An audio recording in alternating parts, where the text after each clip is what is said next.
বাংলাদেশের 18 কোটি মুসলমানকে নিয়ে ফাসাদ ষড়যন্ত্রের জাল একটার পর একটা বুনন করা হয়েছে।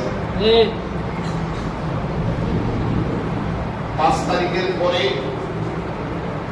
যখন পুরো ঢাকা শহর, ঢাকা নগরী মানুষের ক্ষিপ্ত বেদনার্ত মানুষের গোয়ালে বাঁচছে, অনেক সাংবাদিকরা লিখেছে যে প্রায় বেলা 2টার আগেই 1 কোটি মানুষ ঢাকায় ঢুকেছে।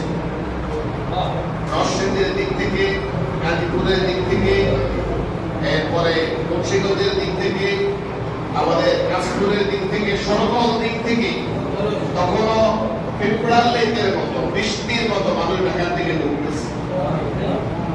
আর আমাদের প্রধানমন্ত্রীকে আলটিমেটাম দেওয়া হয়েছে পদত্যাগ করার জন্য। যিনি সেনাবাহিনী প্রধান সহ সেখানে যারা ছিল তাদেরকে বলছেন আমাদের 2 দিন সময় লাগে। কয়দিন সময় চাইছে? 2 দিন সময় চাইছে। আপনারা দেখছেন, বললো যে আপনাকে 2 দিন দাও, ওরা যে সময় দিয়েছে সময় শেষ, শুধুমাত্র আপনার জন্য 45 মিনিট সময় আছে। আমি একটা ভিডিও বার্তা রেডি করছি, এটা আমি বক্তব্য দেব, কথা বক্তব্য দেওয়ার কোনো সুযোগ নাই। আপনি বক্তব্য দেওয়ার আগে মানুষ ঢুকে পড়বে। যদি সত্যি মানুষ ঢুকে পড়তো তাহলে কি তাকে 5 হাজার কোনো লোক থাকতো সেখানে? ওরা সম্মানের সাথে তাকে উদ্ধার করে তাকে পালাবার সুযোগ করে দিয়েছে। এখন এরা বলে যে সেটা অপরাধ। সে স্বাক্ষর করেছে, 1000 কোটি মানুষ সাক্ষী, সে পদত্যাগে স্বাক্ষর করেছে। ওই পারে তাই এখন বলে স্বাক্ষর করে নাই। এবং বিচারপতিদেরকে দিয়ে আরেকটা জুডিশিয়াল কু করার চেষ্টা করেছিল, এবং সেটা ছাত্ররাই সমস্ত আদালত ঘেরাও করে সেটা বানচাল করে দিয়েছে। ওই বিচারপতিরা পদত্যাগ করেছে। যাই হোক, এখন পরিবেশ পরিস্থিতি এই পর্যায়ে এসে পৌঁছেছে। আমি এই পর্যায়ে দাঁড়িয়ে আপনাদের সামনে বলেছি যে যখন জালিমের অত্যাচার বেড়ে যায় তখন আল্লাহর আরশ কাঁপতে শুরু হয়। জালিম এবং মুসলিমের দোয়ার মাঝে কোনো ফাটল থাকে না। জালিম এবং মুসলিমের দোয়ার মাঝে কোনো ফাটল থাকে না। এই অবস্থায় মানুষের আহাজারি, ছাত্ররা শুধু তাদের চাকরির কোটা বাতিলের জন্য তারা শেষ, কিন্তু তাদের মুখের উপরে এইভাবে ব্রাশ ফায়ার করে গুলি করা নির্দেশ যিনি দিয়েছেন তিনি তো শেখ হাসিনা প্রধানমন্ত্রী। তিনি যদি নির্দেশটা দিতেন তাহলে তো গুলি করা হতো না।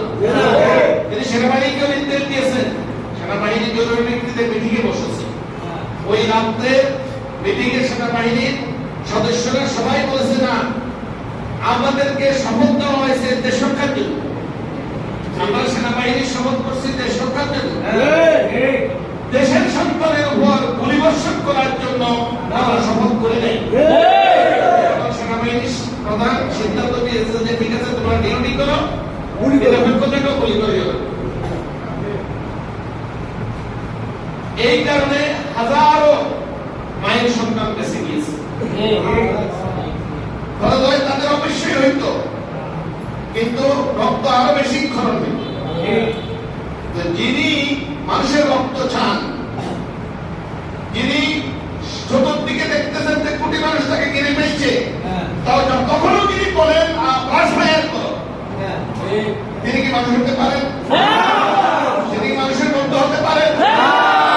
এখন ওই পারে গিয়ে হিন্দু আপনারা অনেকে দেখেছেন, বিভিন্ন ভিডিওতে এসেছে, বোরকা পরে মন্দিরে আগুন লাগাতে গেছে, মানুষ দড়ি ফেলছে, দড়ি দেখে আর কপালের দিল কাছে সেই হিন্দু বেটি। এরপরে দুর্বৃত্ত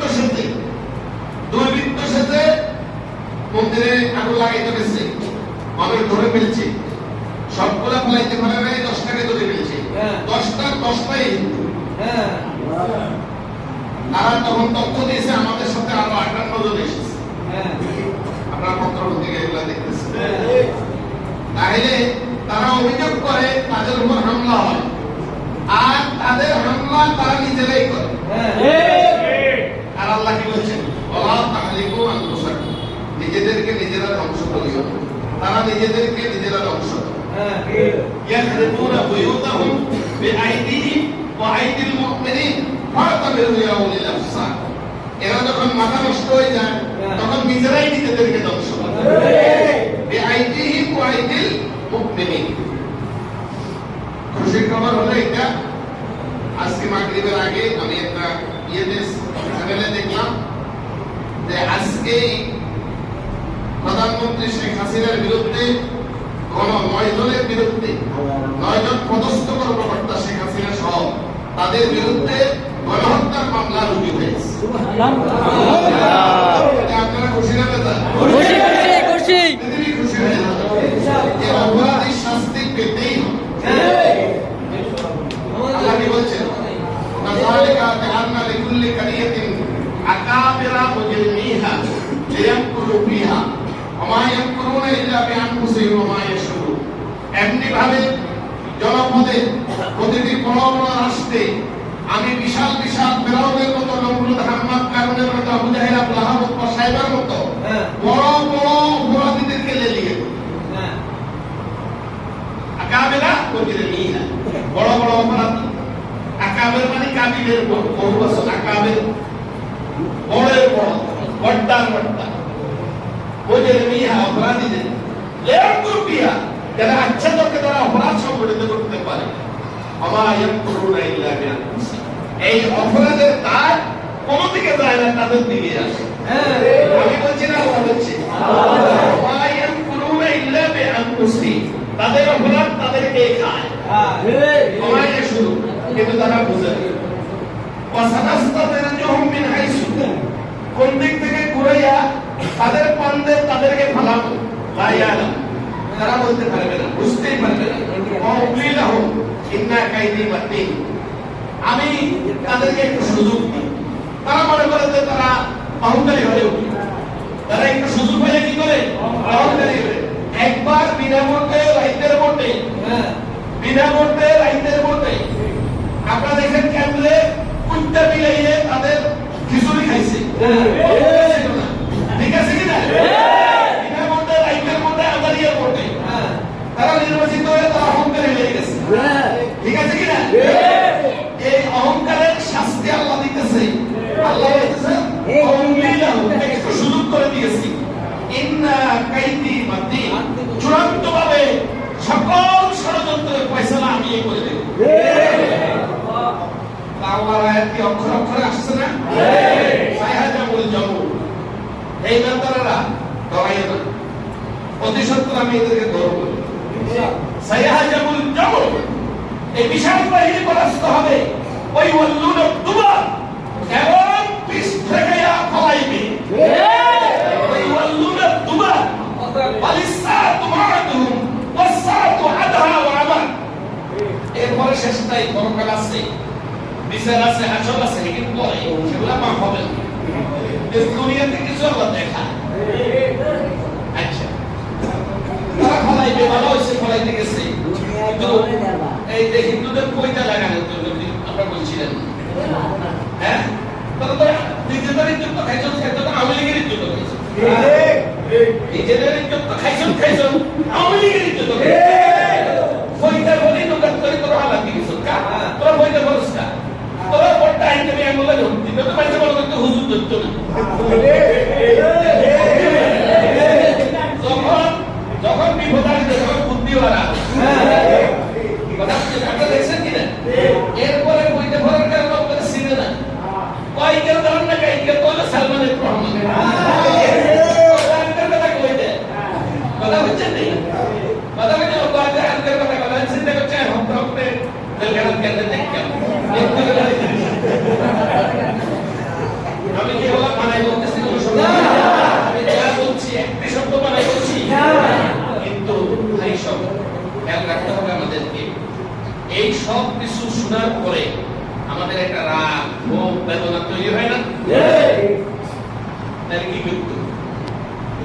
আল্লাহ রাব্বুল আলামিন বলছেন, ধৈর্য ধারণ করতে হবে। আল্লাহ রাব্বুল আলামিন বলছেন যে ওয়াইন আকাবতুম, যদি প্রতিশোধ নিতে চাও, ফাআকিবু বিমিসলি মা উকিবতুম বিহি, তাহলে যদ্দুর তোমাদেরকে জ্বালাইছে দুজাও, যদ্দুর তোমাদেরকে মারছে দুর্মা। কে বলছে? আবার বলি, ওয়াইন আকাবতুম, যদি প্রতিশোধ নিতে চাও, ফাআকিবু বিমিসলি মা উকিবতুম বিহি, যদ্দুর তোমাদেরকে করছে দূর করো। তারা আমাদের আমিরে জামাত শিষ্য নেতাদের হত্যা করছে, তারা হত্যার জালে যাবে, এটাই তো স্বাভাবিক। এটাই তো স্বাভাবিক। ফাআকিবু বিমিসলি মা উকিবতুম বিহি ওয়ালা ইয়াসবার, যদি একটু ধৈর্য রাখো, লাহুয়া খায়রুল লিসসাবিরিন, এটা ওরাতেই ভালো। প্রতিশোধ চেয়ে ধৈর্য রাখাটা ভালো। এই জন্য আমাদের আমিরে জামাত ধৈর্য রাখার জন্য সারা দেশে আমাদের কর্মীদেরকে, আমাদের ইয়েদেরকে সরকারি স্থাপনা রক্ষা করার জন্য, পুলিশ বাড়ি রক্ষা করার জন্য, হিন্দুদের বাড়ি রক্ষা করার জন্য এই ধৈর্যের উপদেশ দিয়েছে। এটা গত এক সপ্তাহ থেকে চলতেছে ইনশাআল্লাহ। তাহলে আমরা প্রতিশোধ নেই নাই, ওয়ালাইন সাবারতুম লাহুয়া খায়রুল লিসসাবিরিন ওয়াসবির, হে বান্দা ধৈর্য ধারণ করো। আমা সাবরুকা ইল্লা বিল্লাহ, এই ধৈর্য শুধু একমাত্র আমি আল্লাহর সন্তুষ্টি। তাদের ব্যাপারে দুঃখ রাখিও না। ওরা তাকুফি বাইকিন মিম্মা ইয়ামকুরুন, আগামী দিনেও তারা যত কঠিন ষড়যন্ত্র করবে, সেই ষড়যন্ত্রকে ধৈর্য দিয়ে মোকাবিলা করতে হবে। এই জন্য আইন হাতে নেওয়া হবে। আমরা আইন হাতে নেব না, বিগত দিনেও আমরা নেই নাই। আমরা আইন প্রচলিত আইনে লক্ষ্মীপুরে মামলা হয়েছে, সবখানে যারা যে অপরাধ করছে এগুলো চিহ্নিত করা হবে। আপনারা শুধু অপেক্ষায় থাকেন, দেশটা শান্তিপূর্ণভাবে, আইনানুগভাবে, নিয়মতান্ত্রিকভাবে, সাংবিধানিকভাবে চলে উঠুক। রাজি আছেন তো সবাই? অতি উৎসাহিত হয়ে কিছু করা যাবে না। আমরা ইনশাআল্লাহ ধৈর্যের পরাকাষ্ঠা প্রদর্শন করেছি, প্রয়োজনে আরো বেশি ধৈর্যের পরাকাষ্ঠা প্রদর্শন করবে ইনশাআল্লাহ। আল্লাহ রাব্বুল আলামিন কালামে হাকিমের মধ্যে বলছেন, তোমরা সেইভাবে ধৈর্য ধারণ করো, সেইভাবে সবর করো, কামা সাবারা উলুল আজমি মিনার রাসূল, ওয়াসবির কামা সাবারা উলুল আজমি মিনার রাসূল। আমার এই মাইকের আওয়াজ যেখান পর্যন্ত শোনা যায়, আমি সকল মানুষকে এই বিষয়গুলো শোনার জন্য অনুরোধ করব। শোনার দরকার আছে না নাই? আছে। কামা সাবারা উলুল আজমি মিনার রাসূল, রাসূল মুফাসসির আব্দুল্লাহ ইবনে আব্বাস বলেছেন, এই উলুল আজমি মিনার রাসূলের মধ্যে নূহ আলাইহিস সালাম 950 বছর ধৈর্য ধারণ করেছেন। আদম আলাইহিস সালাম, ঈসা আলাইহিস সালাম, মূসা আলাইহিস সালাম, কোন যুদ্ধটা ফেরাউনের সাথে মূসার সাথে হয় নাই? ঠিক আছে কিনা? কোন যুদ্ধটা হয় নাই? ঠিক আছে কিনা? কামুসে বলা করো, তোমার পর দোয়ায় দেশবাসী সব চলে যেতেছে, দুর্ভিক্ষ দেখা দিচ্ছে। মূসা বলল যে আল্লাহ আমি কি করতাম, বন্দারা তো দোয়া চায়, বন্দা কি মারিয়ে লেলে কাকে দাওয়াত দিয়ে আল্লাহ আবার দিছে।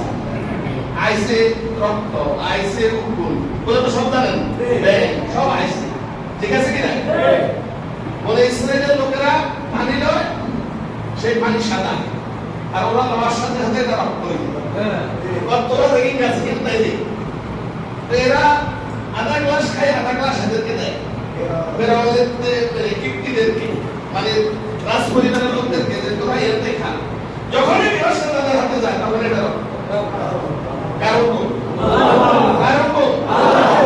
এরপরও যখন তারা ফেরাউন সহ মূসা আলাইহিস সালাম সহ তাদের পুরো জাতিকে ধ্বংস করার জন্য সিদ্ধান্ত গ্রহণ করেছে, তখন আল্লাহর সিদ্ধান্ত চূড়ান্ত হয়েছে। আমারনা মুত্রাফিহা ফাসাকু ফিহা ফাহাক্কা আলাইনাল কাওলু আলাইহাল কাওলু ফাতামারনাহা তাকমীরা। আমি যখন চাই কোন জনপদে জনগোষ্ঠী অত্যাচারীকে সামলাইতে, আর নহলেকা কারিয়াতান, তাদেরকে ধ্বংস করতে, আল্লাহ সামলাইতে বলে না, একটু ভদ্রভাবে বলছে, আল্লাহ একটু কঠিন করছে। নহলেকা কারিয়াতান, এই জাতিকে ধ্বংস করিয়ে, এই কাউকে ধ্বংস করিয়ে। আমার নাম প্রবিহা, তখন তাদের নেতৃবর্গকে আমি মুসলিম বাবা সাকুপিহা, আচ্ছা ধর্মে তারা হরাস সম্পাদিত করে, দুর্নীতি করে, হত্যা, খুন, লুট তারা ফাহাক্কা আলাইহাল কাউল, তখন তাদেরকে ধ্বংস করার আমার যে ওয়াদা সেটা পূর্ণ হয়। না তাদমির, এক রাজার এক দেড় বঙ্গবন্ধু বাংলাদেশ